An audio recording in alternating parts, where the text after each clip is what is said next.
Hello. Piglet, I thought I'd got another couple of minutes because usually it starts at 4 minutes past. I only got 1 minute. But it's a bit longer. Oh well. Okay, headphones off.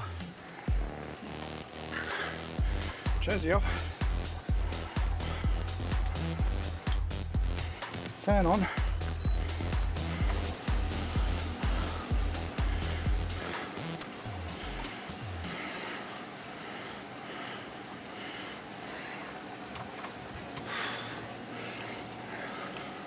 I got XERT running on the right hand side. Looks a bit funny though, doesn't it? That's alright, it'll do. There we go. Right, stop pedaling and having a rest. Okay. 11 seconds. It's a bit of a weird TT this, because you go up and down the climb so much. 2, 1, let's go. It's basically, this is going to be more than my threshold power. I mean, longer than my threshold power, which is about 300. So the idea is, at least I got the right bike. I was a bit worried about getting the wrong wheels. You can't really choose the wrong bike.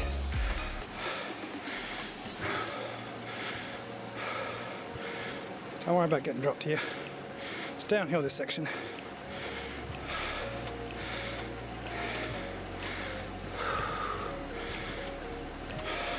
This is a warm-up. So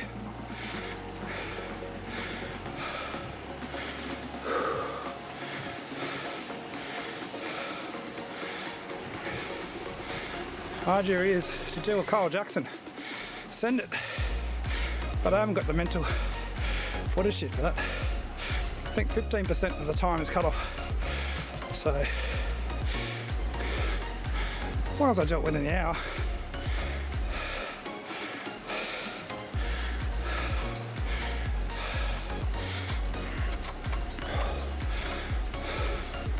Not really sure how it works though, because I think the broom wagon is only for points, sprint points. So in theory, I don't think there is a broom wagon, is there?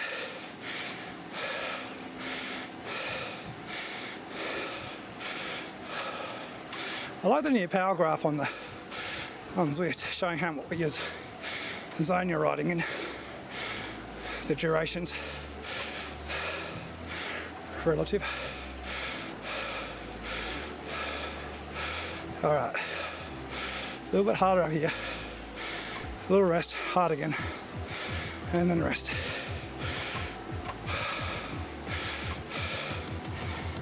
Maximum cooling.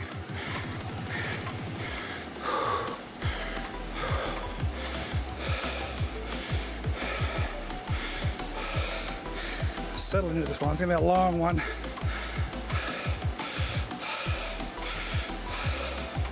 $300 is my FTP,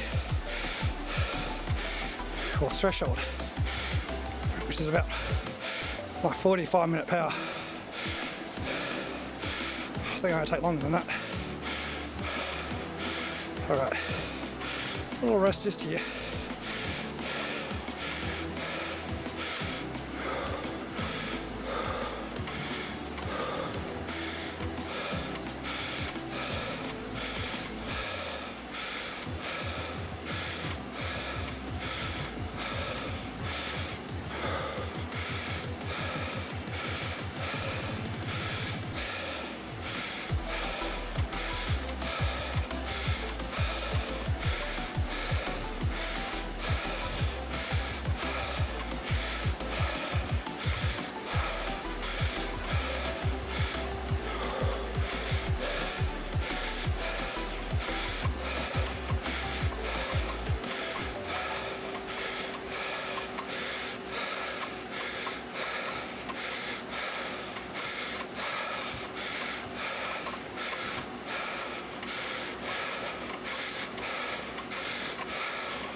50 k's an hour here.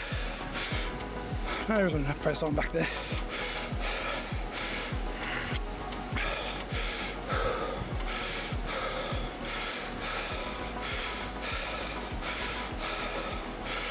All right, rest on the flats, hard on the hills.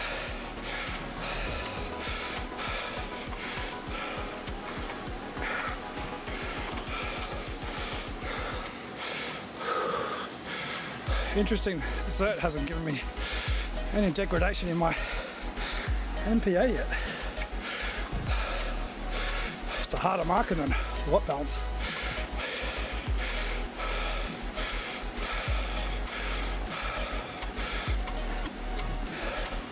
A little bit. It was 1190, wasn't it? Now it's 1191.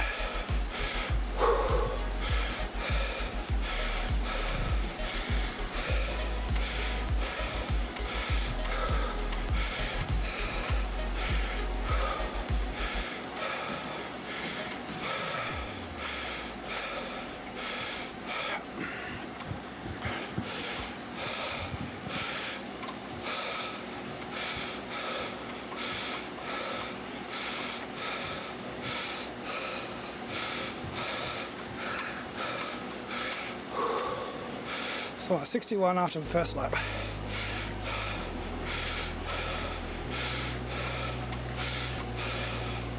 $27 k's to go.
Right, 1073 plus off XERT. That's my maximum power in watts that I can achieve at that time for 1 second. For those not familiar with XERT, which is by the way right on the far end.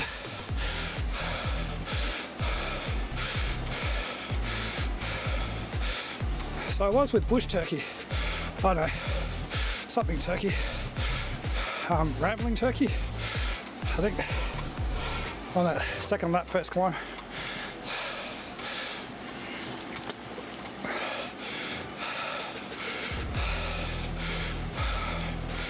Interesting to see how things go with him and I. We've finished fairly similar the last few races, or every race maybe.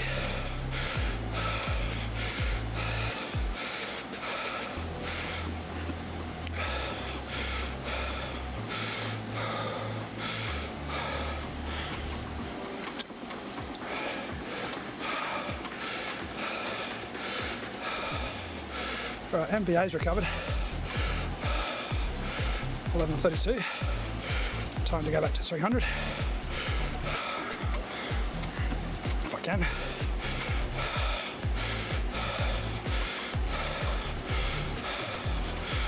Whoop, pow.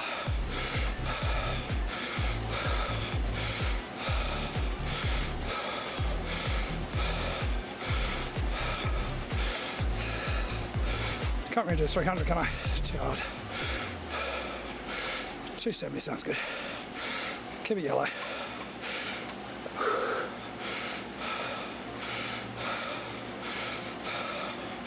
Wish we could go straight and then left, just here, with the power up. Shortcut power up.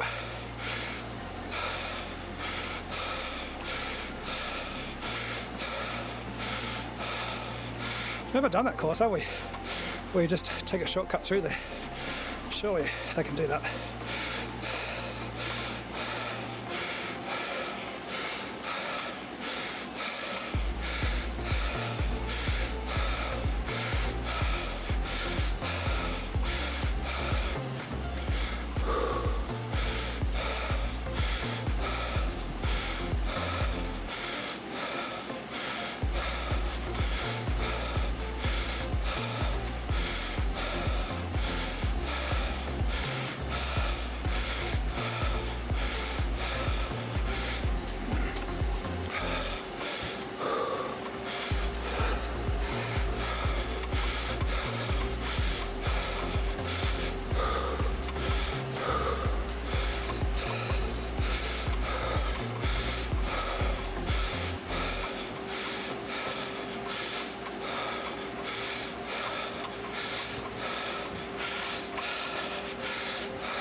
Get speed into these little kickers.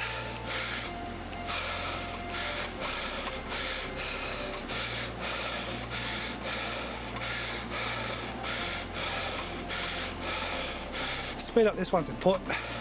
It's just here for the next one. Alright, good knees now. And go harder now.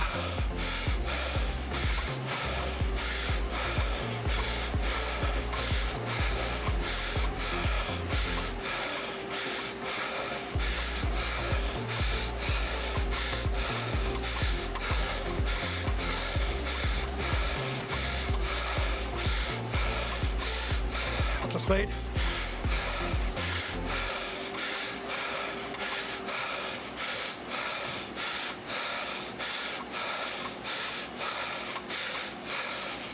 There we go.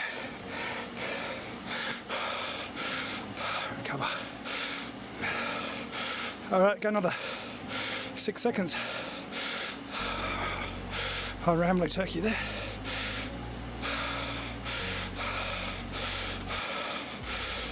Can I keep this up though? That's the question. Probably not.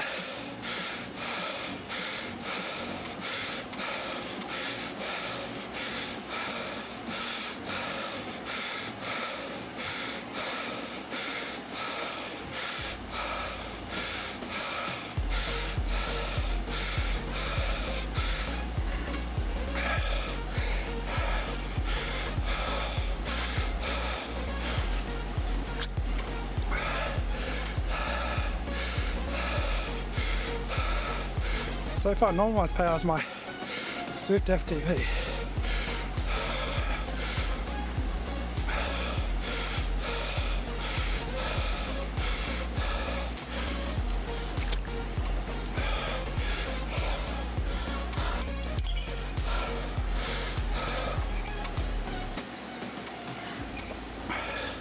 Not quite recovered on MPA.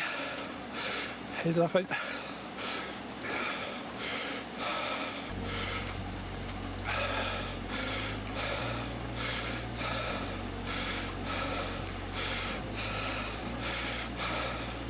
stay on the green here.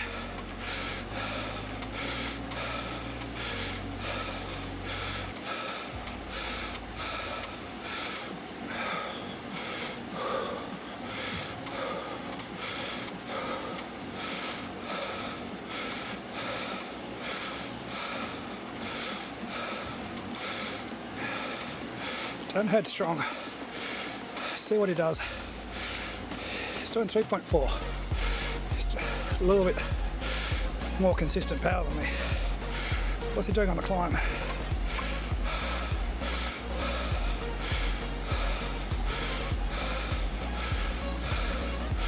Alright, almost back to 11:30 on XERT. XERT.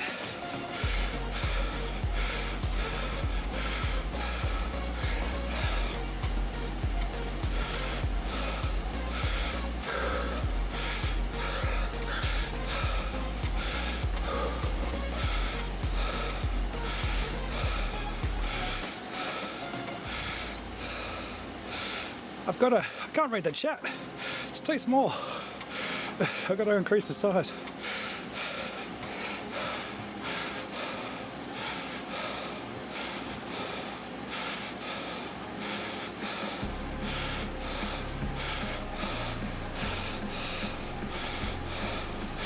Can't do it.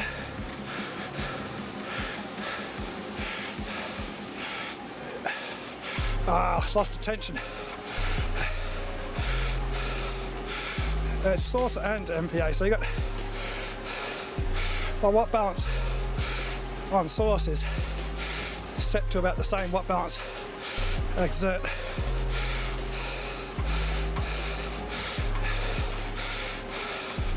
Missed an opportunity there, should have gone harder in that climb. I'm trying to read the chat. Alright, that's alright, it's a recovery lap.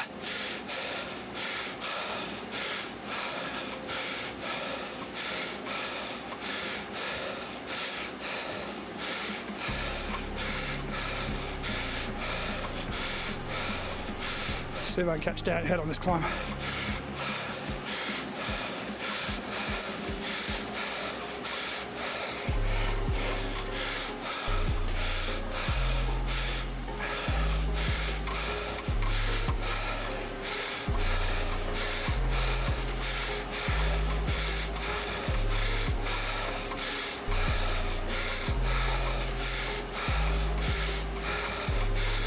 Got the momentum.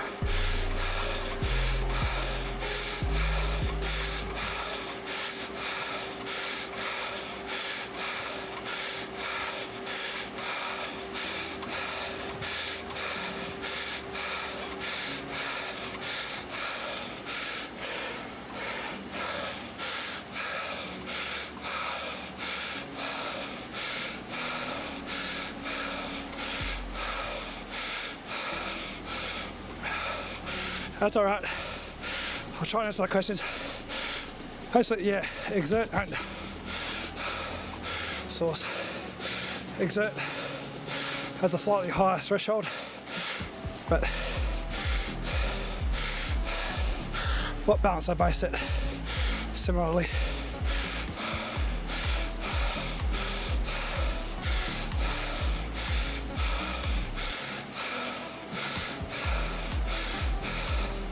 The thing about the watt balance is you can go negative. MPA never really go negative. You just go to zero. Well, in theory, you don't go to zero. You go to the watts you can hold for 1 second. So if you go to 220 watts, that's dead. So 220, you're absolutely dead. Not zero. You can never get to zero. I don't think. Unless your signature's well out of whack.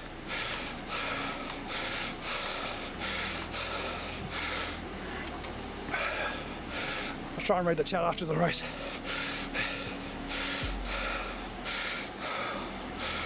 Alright, so 11:15. That's good. Keep it in the green and yellow.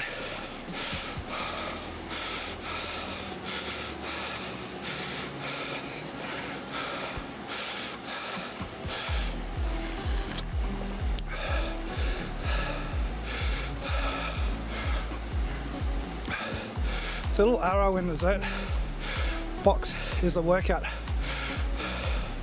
like for doing a workout, the required power, I think. Haven't done the XERT remote player for ages. Just ignore that. The dial, just look at the watts. But slightly out of sync with Zwift because they read at different intervals.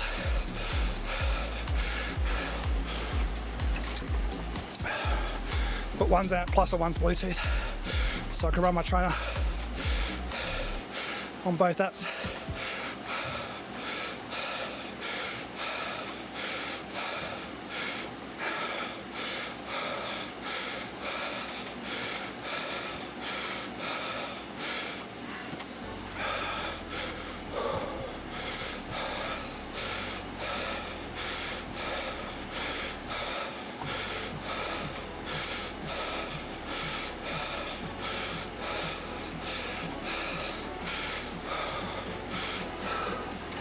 Alright, better running this time.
Alright, 1073.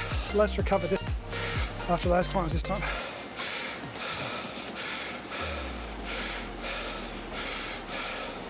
Dan's a good yardstick. I think he should beat me. But if I can hang around him a bit longer without blowing up, I suspect he's going to get away from me a second or two every lap. Stretch that lead out. Depends how, if his front end loaded it.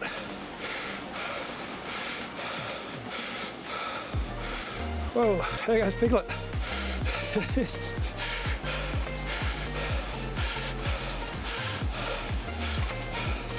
You lapped me. You lapped me, I reckon.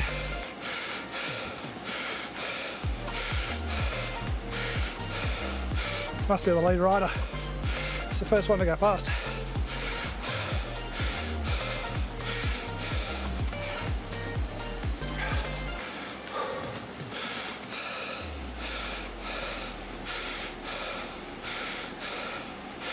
Fair play to him. He trains his ass off.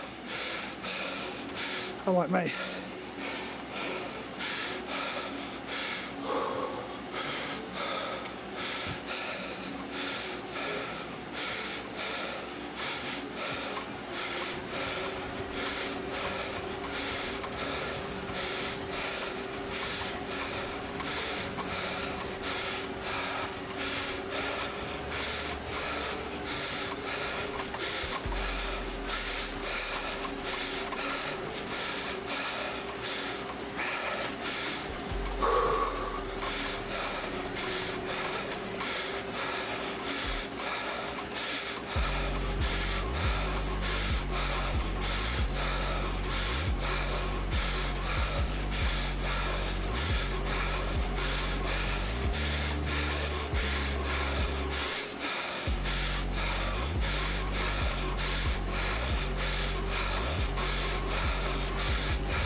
I'm going harder and harder on each climb now. Maybe a bit hard. Let's see.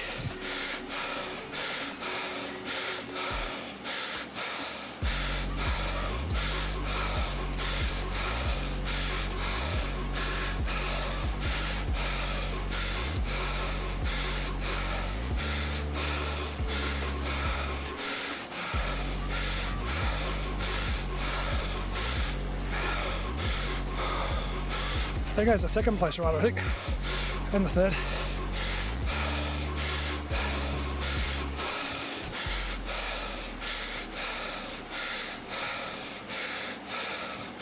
Oh, he's up. Got to recover.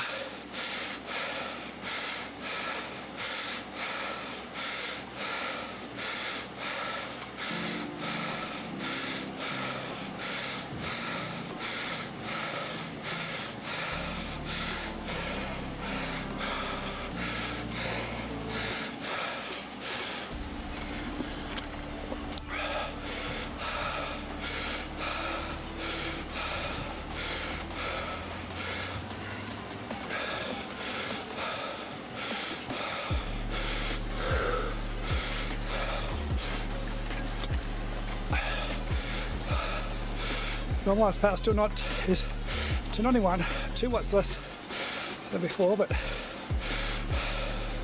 close.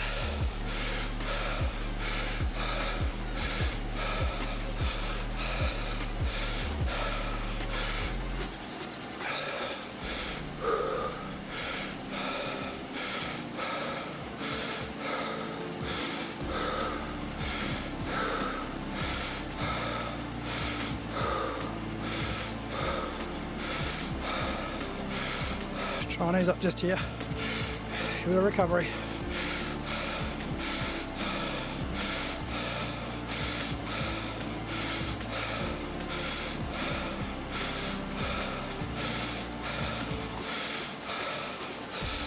Much easier to make time on the climbs than it is on the flat.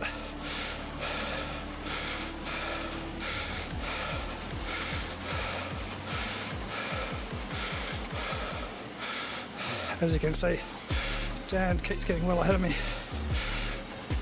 when I get him on the climb again.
And a rest, a total rest. Right, let's go.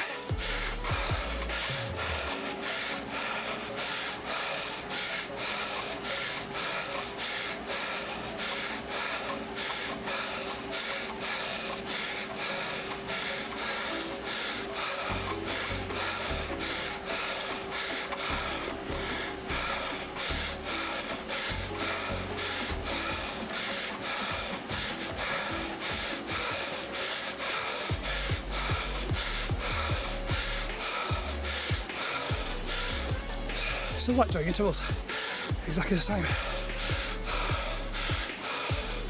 And I get lapped again, well not again, another ride lapped me.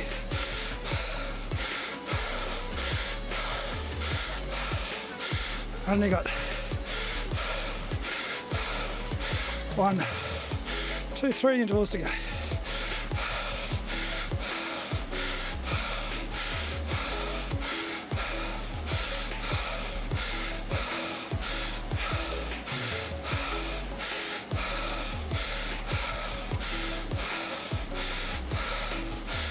Okay, you can start digging at MPA a bit more now.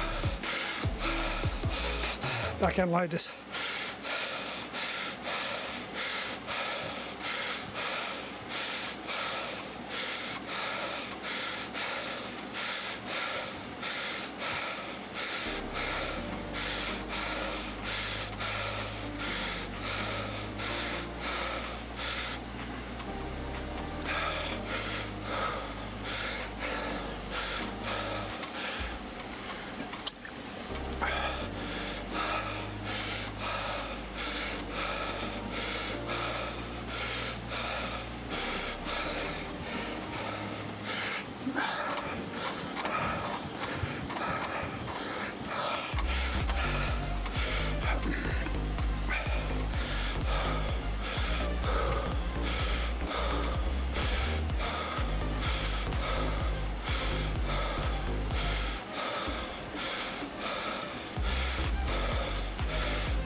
Interesting to see what these guys do at this climb. What are they doing?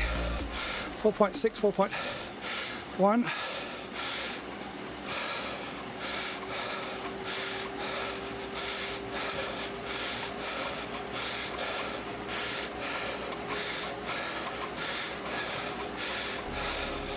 There we go, 7s.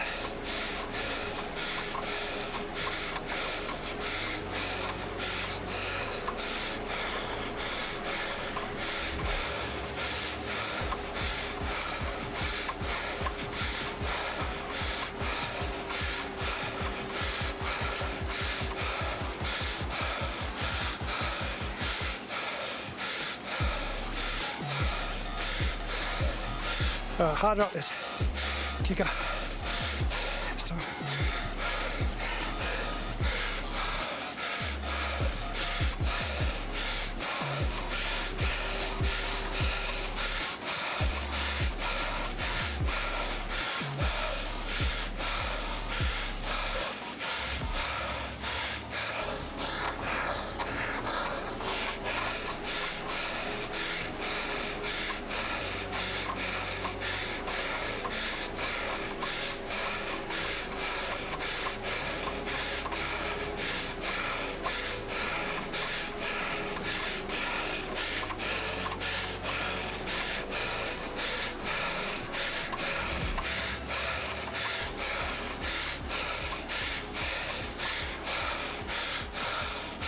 Then bigger recovery.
All right, one last effort to go.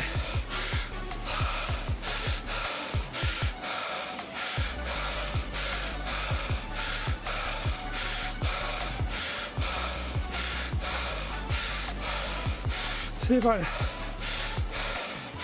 do MPA numbers. Next lap, hit that MPA number. Hey Mikey, you joined us at the right time.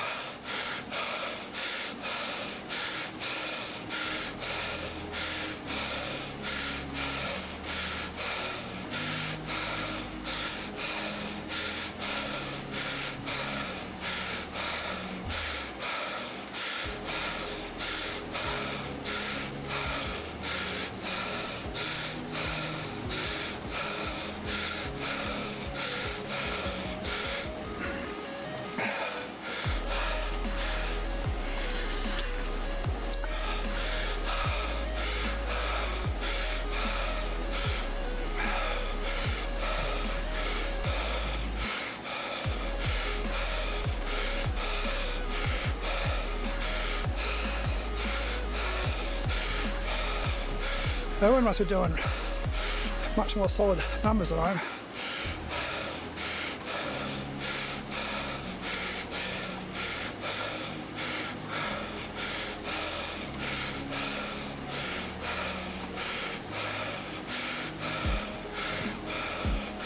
Last lap, here we go.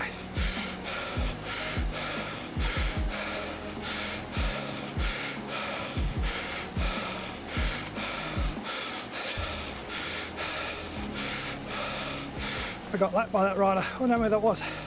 10? Something like that.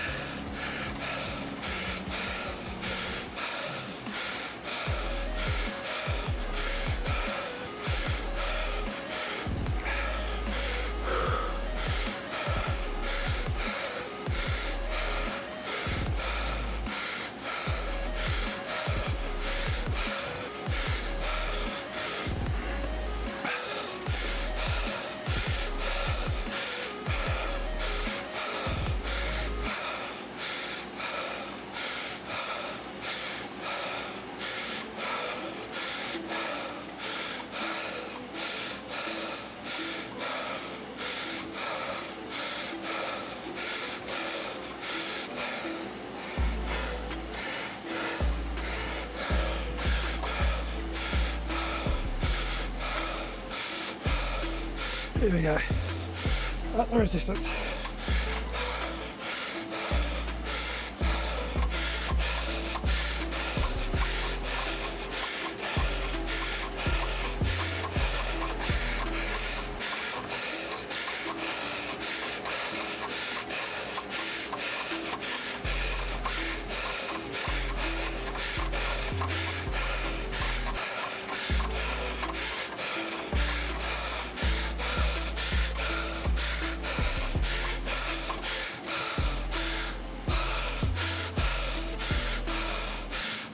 Last sprint to the finish, up this hill.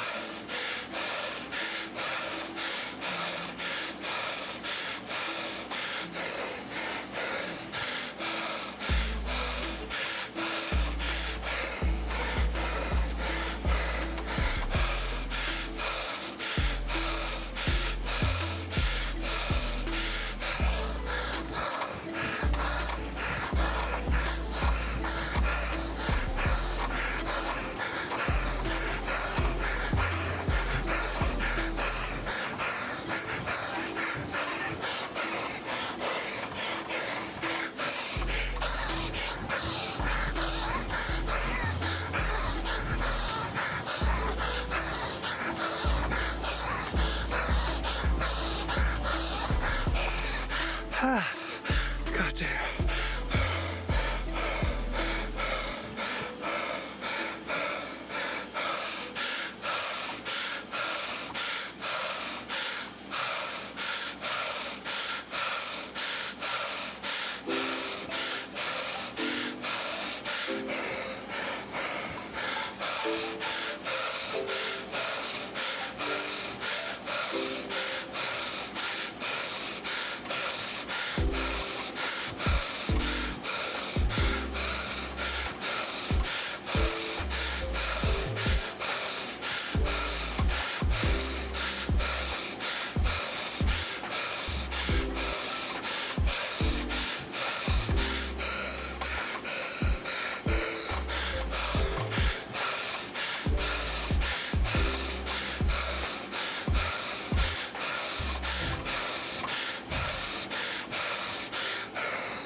Oh, bucket. Bucket.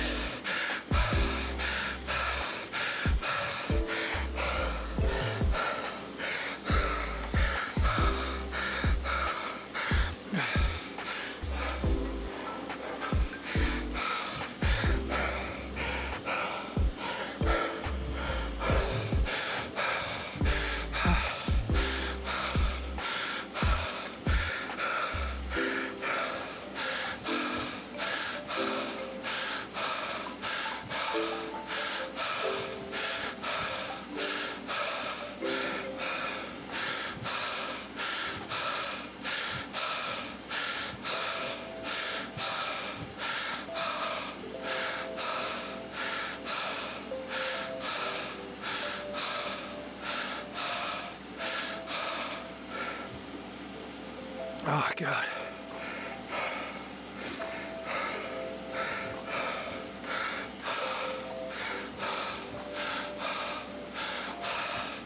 It was hard, but I only made it hard at the end. So I negative split it. It was a lot more comfortable. Don't know if I got the maximum out of it, but I got something out of it. What did I finish? There's a bond above me. Race control, cheat. 2, 3, 4, 5. Not too bad. There's a couple of rides from the pen below me that were ahead of me. I don't know if I went past them again.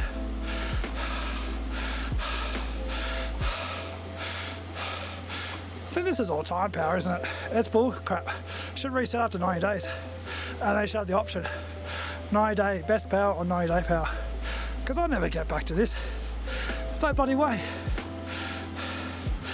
No way in hell. Unless I get really, really heavy and then train hard. Which I have. I just haven't trained hard.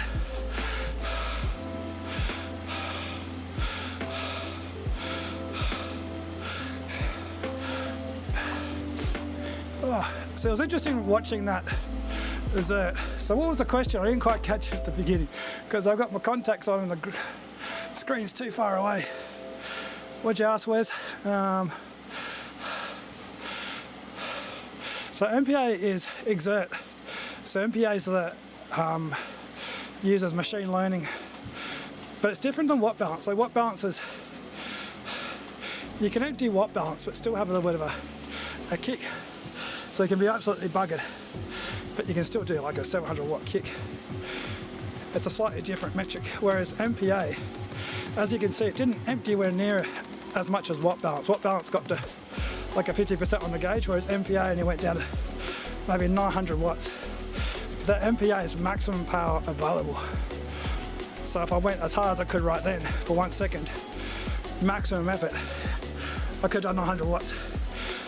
And that would have dropped down. So that's what you see when you sprint. You do like a massive sprint. 900 watts, 1000 watts, 1500 watts for you. Scott, Brotherhood's watching. But then it comes down. So same thing with MPA. MPA would like start off at like 1000, then you hit it and then it just draws down. And as your power drops, so does the MPA drop. Now it's not perfect. Nothing ever is. It's based on you doing everything right on the day. Some days you have stronger legs than others. But then if you get a breakthrough, which is what you'll see on people's Strava, breakthrough, gold medal, bronze medal, silver medal.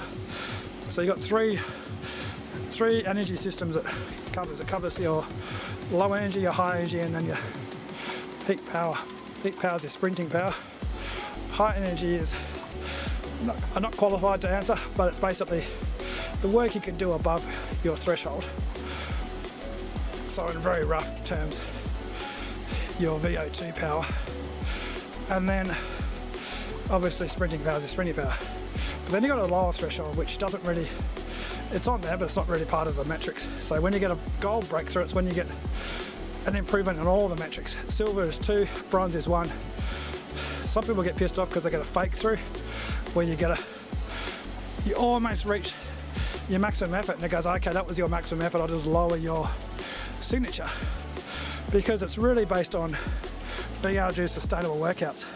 So there's decay built into it, so if you don't ride for a while, it'll decay, which is great. So if you get injured or sick, take 2 or 3 weeks off, you come back, it doesn't expect you to do the same power you did when you were before we went away. The annoying thing about the overlay I've got at the moment is it didn't have that grey one there before, unless I didn't see it. Maybe it was in the rider list, so I couldn't see it because it's grey as well.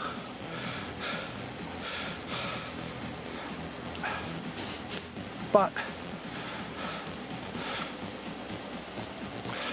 I got a fake through the last race as well.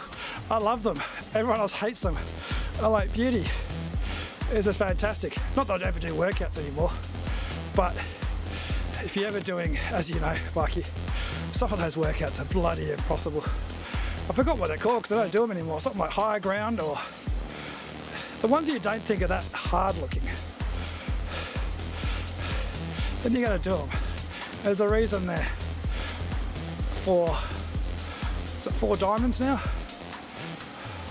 4 diamonds is, when I race, I get 4 diamonds. Like I'll probably get a 4 diamond for this. Sometimes it's 3.5. I can't do 5 diamond workouts. I ain't hard enough. Even when I trained a lot. Yeah, they're hard, bloody hard. So I was always like, fantastic, fake through. Next workout's not so hard. People ask me about XERT though, but I've been training and racing on Zwift for so long, and I don't get paid. I don't have big outdoor events anymore, so I don't. If I wanted to get as fast as I possibly could, yeah, I'd follow all the XERT workouts, do a race once a week on Zwift as a high intensity replacement. But as you know, Nick Bramble and I was talking about the best workouts, the ones you get on the bike and enjoy, not the ones you dread. It's a one-way ticket to failure. Not that I'm saying XERT makes you do workouts that you dread, but more the fact that I'm not a workout guy. I'll do them for a block so that I can get back to fitness, but I much rather just do FRR. Yeah, it's good timing. Exactly, this is what my training block is, it's FRR. It's perfect amount of time. It's literally professionals go. The team's paying thousands of dollars to do this. Go on a training camp, get made to suffer for 9 days, whatever it is, 10 days, 11 days, and then head home and have a recovery. Exactly what this is. The first race was a pretty easy race relatively in terms of the strain. That was a bit of a warm up into it. So it's really only 10 days.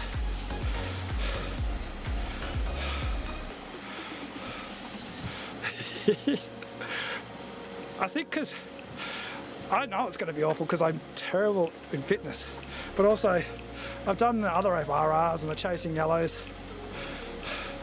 So to me this is like, oh, it's not that far, we're halfway, aren't we? What's this, round 4? 5? What is it? Round 5, I think. Individual time trial, points, 5. Is it? Yeah, I'm sure. Tell me in the chat. It's great having a chat, you just ask everyone. I looked at the Queen stage. It was funny because I swear on one of the posts it says King stage. Then you see it says Queen stage. So I was doing my video. I was thinking about doing recon vids as part of my try and get a video out every day, is working out the best way to create videos with the least amount of effort. Could be just the slack series, the lazy series. So I was trying to do recons, but the thing is I don't watch recons videos myself, so I don't know how to make content for recon videos. It's a completely different market to me. Even the course I don't know on Zwift, I don't bother looking at the recons because it's I don't really. I kind of find it funny, especially if I'm streaming. Making a mistake on stream is so much better than doing the right thing. You get so much more satisfaction It's like, everyone, finally I can share my stupidity with everyone else, all of my 10 people that view. Like the sprint that I did the other day. But I can't make recon vids because I start doing, I'm like, oh, this is boring me to read this. So I'm just going, oh, don't bother watching it. I was talking about something else. So I tried to do, I don't know what I was trying to do. And then now the video I made last night, it was a pretty crappy video, but I think I'll try and keep doing that. There's good sprint, bad sprint. I was trying to edit it last night, but Ethan he'd woken up and he wanted his bottle. So I had him on my lap, trying to quickly finish the edit whilst his bottle was cooling down. We're doing breastfeeding and formula. So I had the formula out trying to get him. I always worry that I'm going to forget and feed him a bloody boiling hot bottle. Good thing is at least when you're holding him you can feel that freaking hot.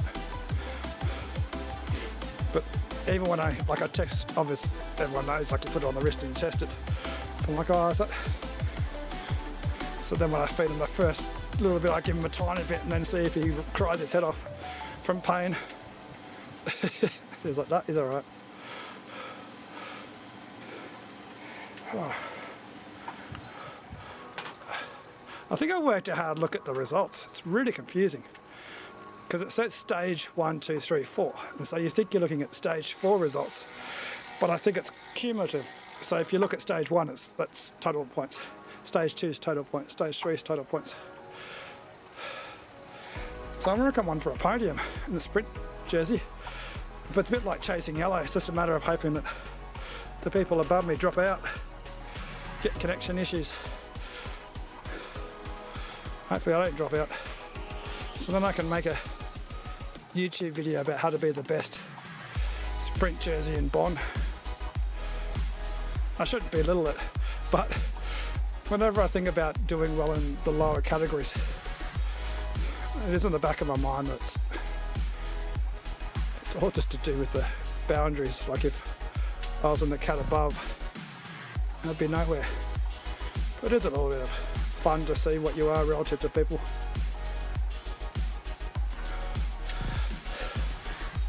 One of my pastimes these days is looking at Facebook and seeing all the people complaining about getting their asses kicked because of the ZRS, Zwift racing scores. It's like, oh, I keep getting dropped. And then people look up their Zwift power. Go, you idiot, you've been winning every single race for the last 20 years. And now you got 10th place. Stop fucking whinging. I probably shouldn't say it too loud. Apart from the neighbours hearing. I might upset the new viewers. Hey Miguel. Actually, I was dreading that 30km TT, but then I saw one of my teammates, Cole Jackson's graph this morning, and I was like, oh, actually that's right, the hills are pretty damn steep. Can just treat this a bit like Crick City, downtown Dolphin. It's got 2 climbs though, and they're a bit longer, but just hit them hard. And then do sweet spot in zone 2 the rest of the lap. This is the sort of efforts I enjoy, relatively. I hate sitting at threshold, I absolutely hate it. 5 minutes at threshold for me feels like absolute maximum effort. Last night when I was, oh so slow, because I'm a normal kilogram weight person. I'm a normal weight person when I can't go up climbs that fast. I saw there was a guy who's 200 centimetres or something, and he weighs so much less than me. I'm not talking about you, Pete McMullen. Where are you, Noel? Are you doing FRR or not? Or are you doing the Sunday race series or whatever it's called on My Wish? So you don't want to sacrifice the biggies. Or you're just talking about my 50 watts at the moment. I'll show you my graph. No, it's slow, but graph, look at that. Can't. It's not quite as good as Kyle's. That's a good graph though, isn't it?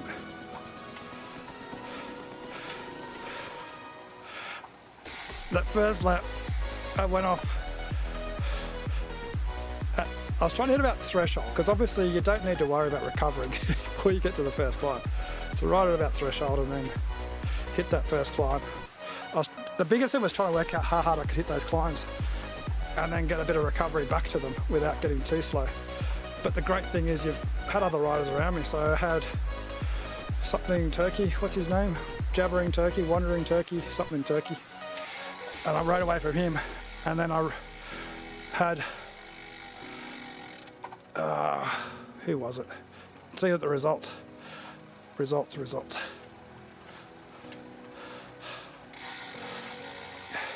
Dan Hurd, had him up the road. He'd keep going past me on the flats and I'd go past him on the hills.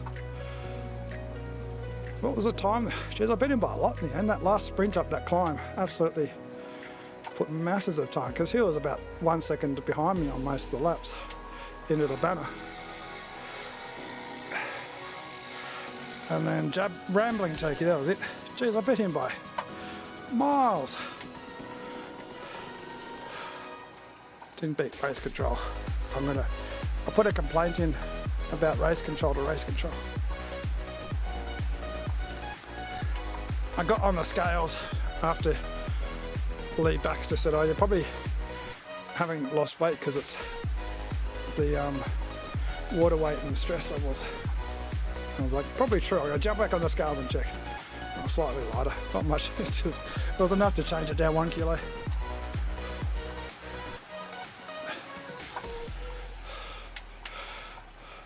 You're at work. Where are you working now?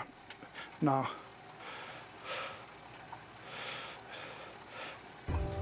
I loved it though, Jesse. That's the sort of graph I love. I love painting. I hate painting a graph that's just yellow, yellow, yellow, red, yellow, red, yellow, red letter, yellow letter, red letter. That's how hard it is for me to ride, is to say red letter, yellow letter. So I back-ended it. It was pretty even looking, but I felt like I went much easier on the first half of it than the last third.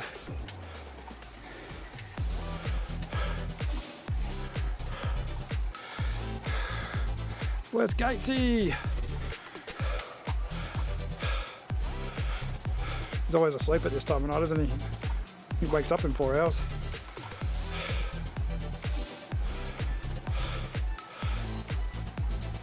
Alright, I promised Whitney I'd be finished early tonight. I said I'm going to ride this at 6 watts per kilo. Don't worry, I'll be back in 20 minutes. I saw Piglet fly past. I forgot what lap it is. I was lapped on about, how many laps was it? 10 laps? About 2/3 of the way through. I was like, it's Piglet.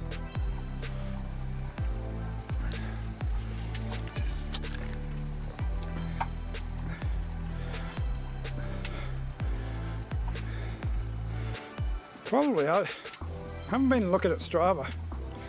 I very, very, very rarely open Strava nowadays. I open up Strava and about 1 million. Oh, you've done an activity, and there's like 20 of those. And then you got the ride on things. I've really lost interest in Strava.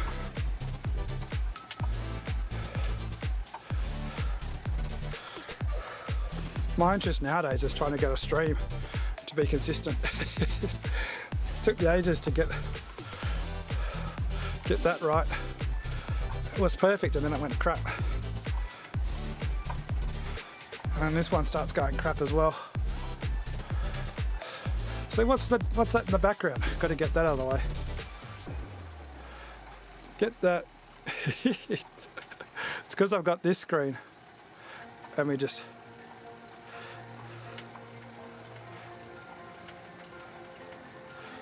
Is it back? Are you back? Sort of. Now the other one's all messed up.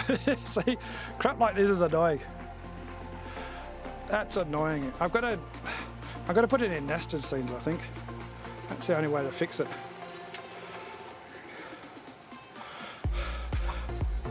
But this one here, oh, see that's buggered that up. That's buggered that up when I change that setting. That's.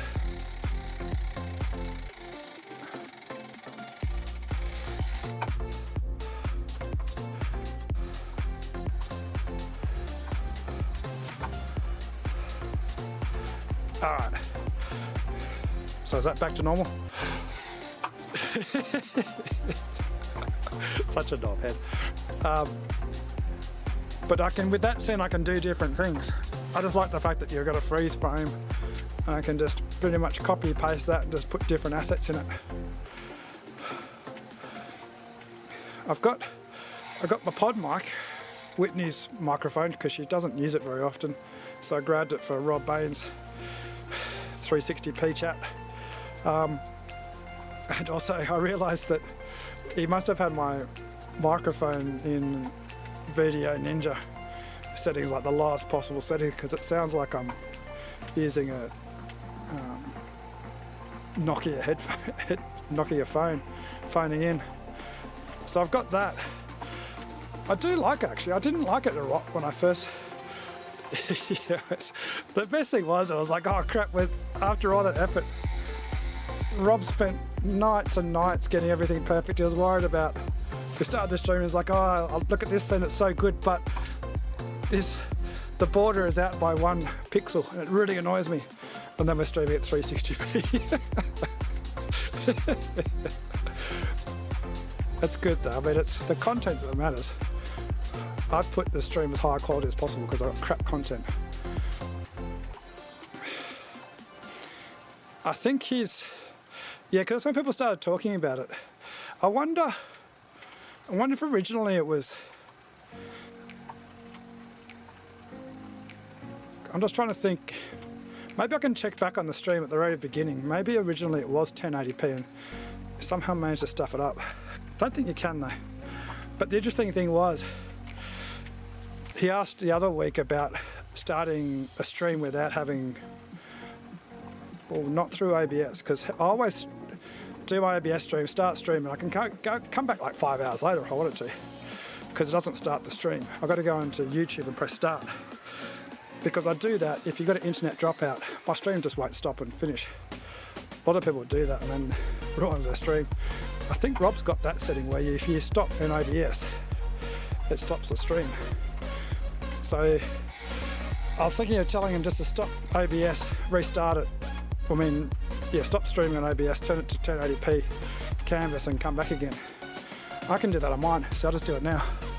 Stop streaming, and I'm back again. So it's not seamless, but if you're watching the replay, it's just instant. You just see me going from the top of the hill to the bottom of the hill.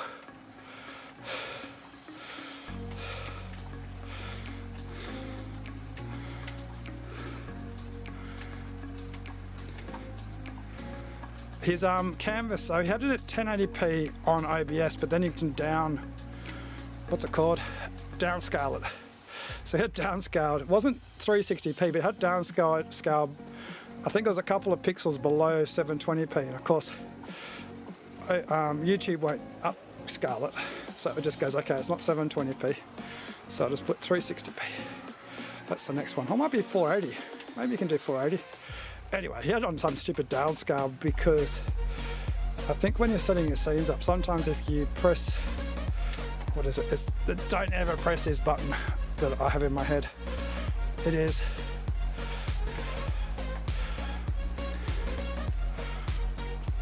where is that setting?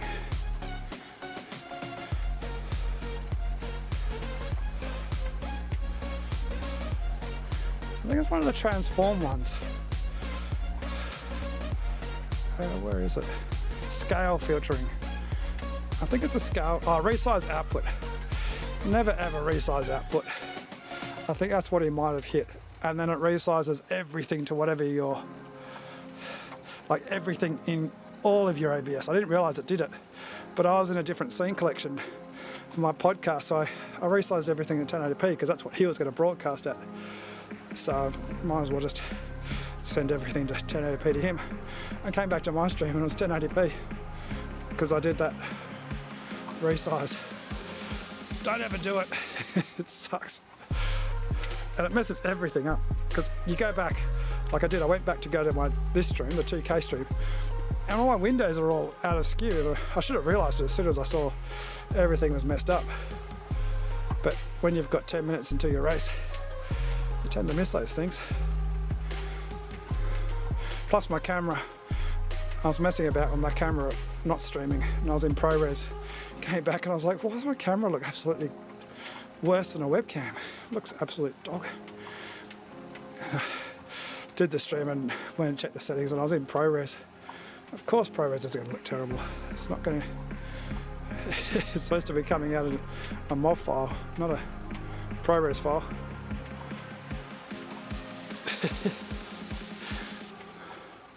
Alright, that's warmed down enough. If anyone's got any questions about how I do this, things like that, like making really stupid faces when I press that button, don't do it. I've been meaning to make more videos about stuff. I've got my podcast pod mic, I've got my M5, and I've also got my video mic Go 2.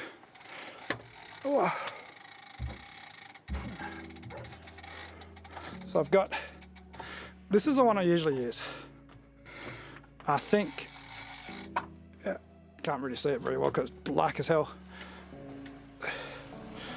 But you've got to have an XLR input. This is what I use on my camera outdoors because it's got 3.5mm input. It's also a condenser mic and hypercardioid. Might not be hyper, but it's cardioid. So rejecting, so with my fan over there, obviously it rejects it because it's on the side. And you can have it further away. So it doesn't matter if you're right up close or you're really far away, the sound's very similar. So I'm going to try and get this on. It's got 3.5mm, but it's also got USB. Good thing is people who, like everyone else besides me, who don't have XLR interfaces, you can use this. You can use the Rode, what is it called? There's two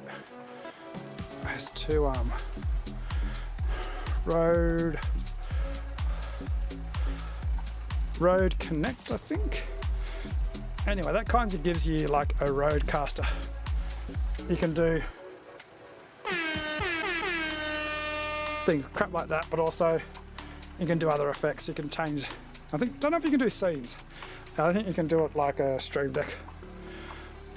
Speaking of which, I got the cheapest Stream Deck you can get because you can do folders inside folders. And really all I do is just press one button. Then I've got the pod mic, but it's a dynamic mic, which I've never really thought it's the best thing for streaming because you want to keep it away from you a bit, because it does. But the problem is, if I move it further away, you can hear it's got the proximity effect. So it doesn't sound too bad. But what these microphones are actually good for is for getting, when you're really close, you get the proximity effect, which is why they're podcasting mics. And obviously it's a lot more expensive. It's a USB and XLR version. You can get just the XLR version, but I got the USB version because Whitney doesn't have a XLR interface. Simplifies everything for her.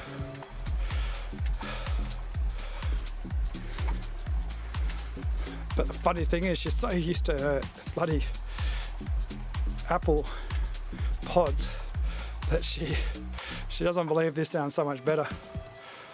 That's the thing about sound, is it's kind of it's what you're used to sometimes.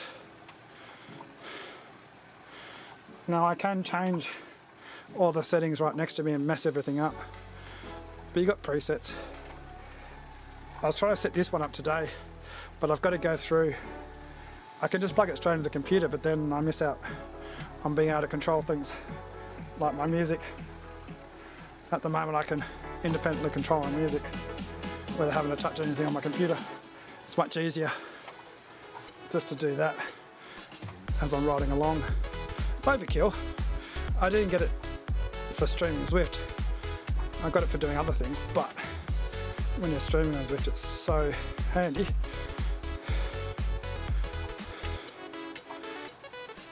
There are a lot of people who stream much more entertaining streams than I do, using a potato and the crappiest microphone ever.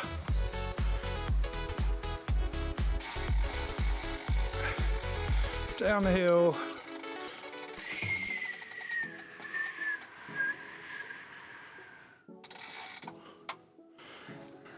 I've really got to get closer to Mum. I want to just can't see my chat these days. How do I increase the font?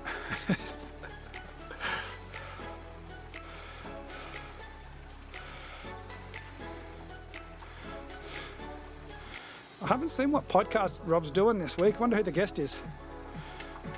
I'm going to tune in just to see how Rob goes technically. It took, I think Rob, watching it too, took Nathan about 30 episodes to really get a handle of all the stuff that he wanted to do technically. Because there's so much stuff. The hardest thing I was actually trying to get Rob to do it, not live, record everything and then edit up and then put it out. Because honestly, that's, when I watch podcasts, I much prefer that style, but it takes so much more effort. So I can understand why he wants to do it live. Because if you do it, obviously if you don't do it live, especially when you've got guests, some of the best guests to have are developers or someone who's just not a streamer, someone who's doing something else. Like Josh Harris is a great guest and he's getting better. But when he first came on, he had his iPhone headphones and things. It sounded all right, but what you can do is you can get them to record that sound and then send the sound file to you, and then you can use all the mixing software and stuff just to up the production. Now, it's not such a big deal if people are watching it live and you're watching a video, but if you're trying to do like Nathan was doing with podcasting, people driving in their cars and things, you don't want to be driving in your car and the guest just sounds terrible. No matter how interesting they are, I just click to something else.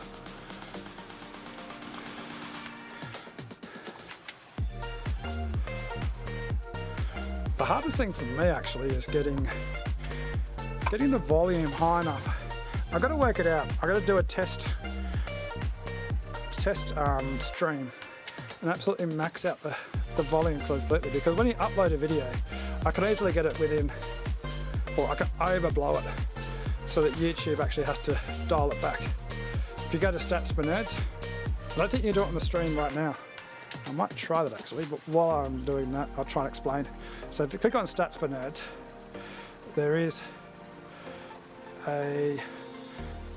this is going to mess up the XERT. Let me just get rid of XERT for a second. Yeah, look, there's my favourite. That is honestly my favourite YouTuber. Sorry, Peter McMullen, but Cameron Conspiracies is hilarious. Okay, so if you go to Stats for Nerds, I'll get rid of source as well. Don't need source. Yeah, get rid of you. Where's my videos? Let's see if I can see it live now.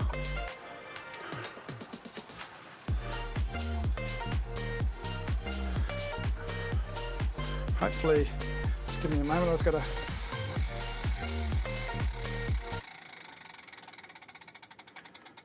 Make sure I mute.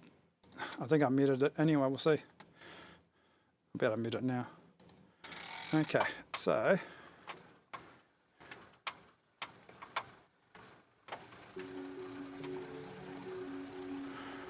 So if I go Stats for Nerds,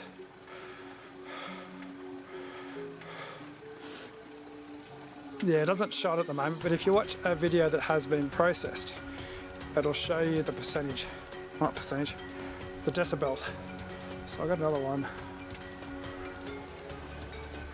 I did yesterday. Click on it, and Stats for Nerds shows volume normalized and then content loudness. Now absolutely, I turn the OBS sound up right up. I'm always in the yellow, almost to the red. And it's still minus 14 decibels. When I upload a video, I can get to minus 2 decibels. You want to get as close as possible to 0, so that when people are watching your videos and they go to other videos or there's an ad, they don't get their eardrums absolutely blown out. That's nothing more annoying than when, going back to my stream now, when you're watching a stream, you got to turn the volume right up and then an ad comes in and it blows your eardrums out. YouTube need to make some sort of, I don't know, because I can't tell how loud it is while I'm streaming. Is my volume pretty similar to when you go to other videos whilst I'm live streaming? Because I can't see the stats for nerds number. All I can see is OBS, and OBS is showing me constantly hitting -10.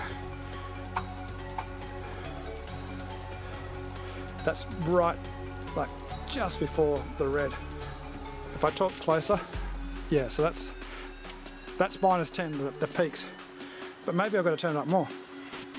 The important thing, I suppose, is when you're watching, it's not quiet. And so when you get another video or you get an ad, it doesn't blast your ears out. Anyway, I better go. I said I was going to go like 4 hours ago. Thanks for watching. I'll see you tomorrow night, and I'll try and do good bad sprint for stage 3, I think. Very quickly. I'll see what I can do. Can't make any promises. I think my music's been up a bit loud. That's okay. It's okay. Yeah, I'll see what I can do I want to do some more outdoors footage, but I need a much more wide angle lens to be able to hold it near me. Otherwise it's too in my face. It's great for when I put it on the tripod, but carrying it around and using the iPhone, it's got good image. I just want to be able to chuck it straight on the computer. The problem with the iPhone, you haven't got a SSD.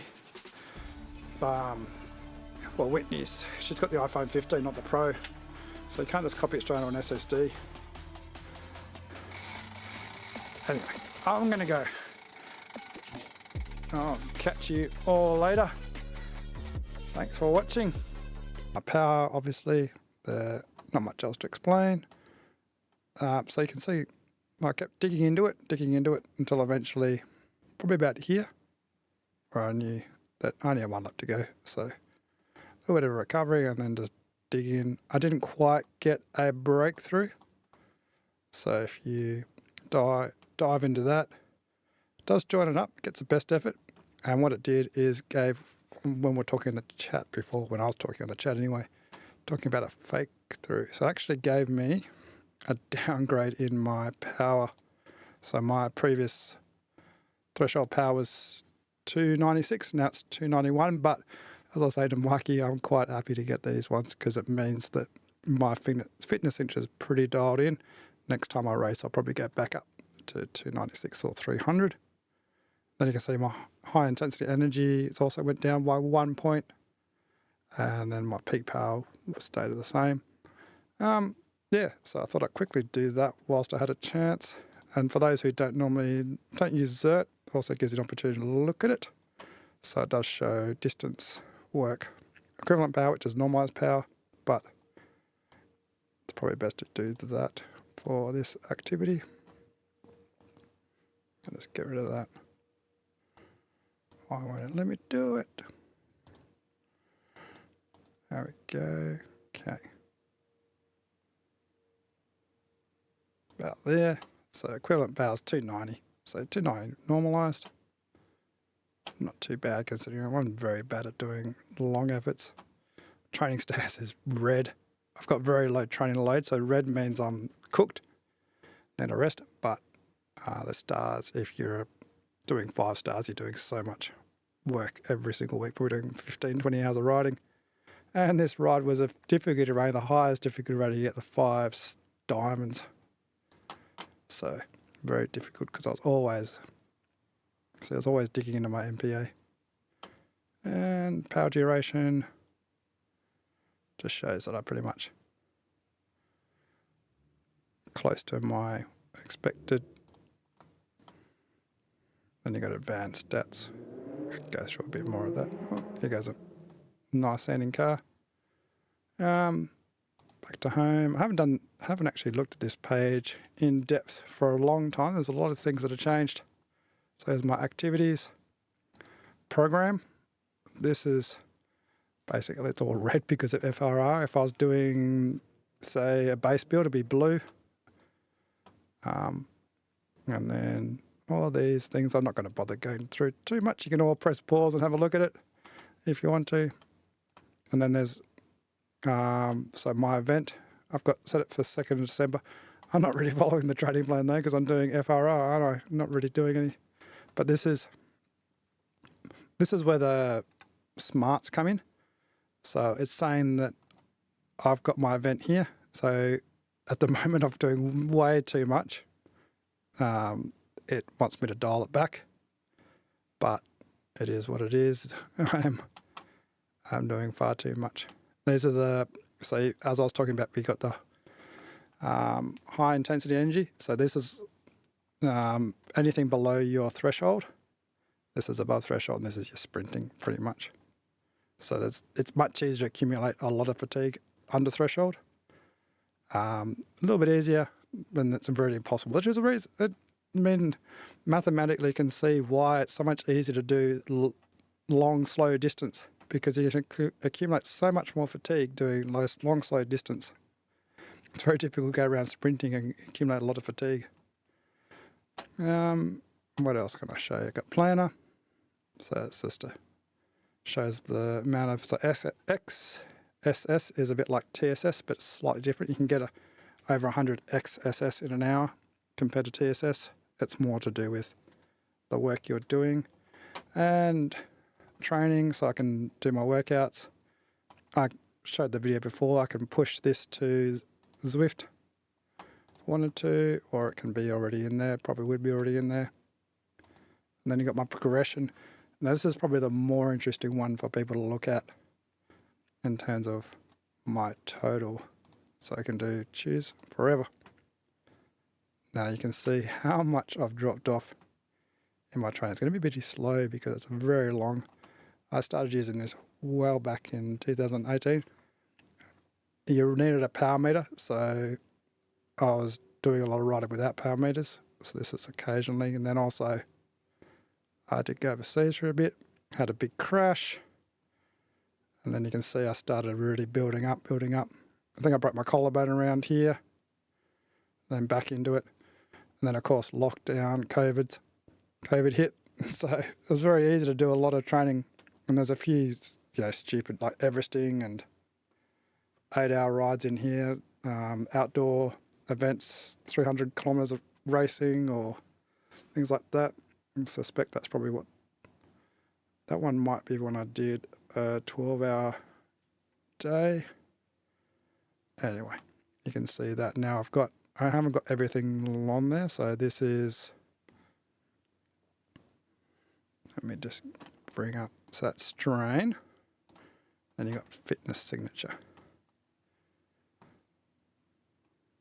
So there's a lot of things you can put in there. Training load, peak power, like there's so much stuff there. Peak form, breakthroughs, specificity, focus.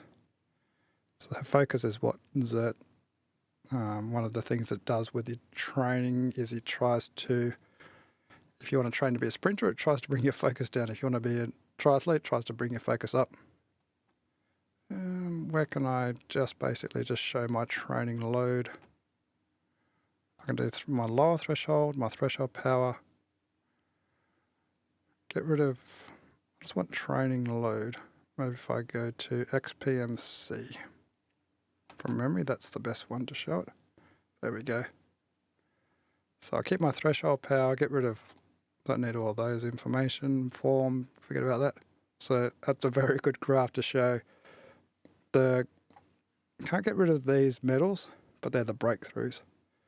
But you can see this is a big stage through here where I was just riding many hours, racing on Zwift and doing outdoor rides and things.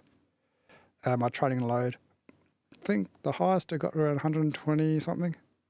Pretty much if I did 120, I was buggered. I needed to back off, have a rest. I tried to keep it around 100. Some weeks I got it higher, some weeks I got it lower. And then you can see my threshold power. I think my highest threshold on XERT, where would it be? I think it's up here somewhere.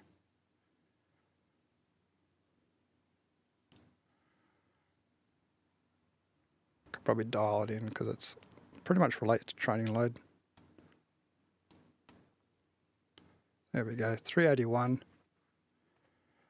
can see I was on the back of a very solid long block of decent training.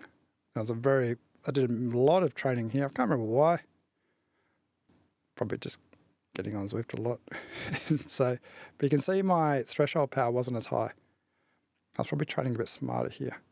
Probably doing less racing and more solid endurance stuff. I think my 381, what does it show? 382. There's a 380 something else there. Just dial it in there.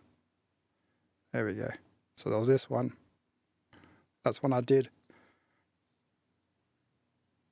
an Oz cycling race against like Mark O'Brien, Nick Squalari. This is before Josh Harris was actually on the scene. Would have been good to have Josh Harris there to kick my butt as well. Yeah, basically all the aero top elite riders, not the community riders. I'll probably ride it with the community riders. Yeah. So anyway, I thought I'd just quickly show you that while I had the chance, because my stream hadn't actually stopped. And the good thing about it is I can just jump in. I can literally come back in another 4 hours. That's probably what I should do. Just never stop the stream. Just do one stream for the rest of the year. I'd save on the thumbnail making anyway. I'm terrible at thumbnails. I went through a phase where I was trying to make good thumbnails, and you make a good thumbnail, it didn't make a difference. People don't even look at them anyway. All right, so I'm going to go. Thanks for watching. I'm going to do a silly face again. I don't know if it works on this one, actually. Let's see. That does work. Bye.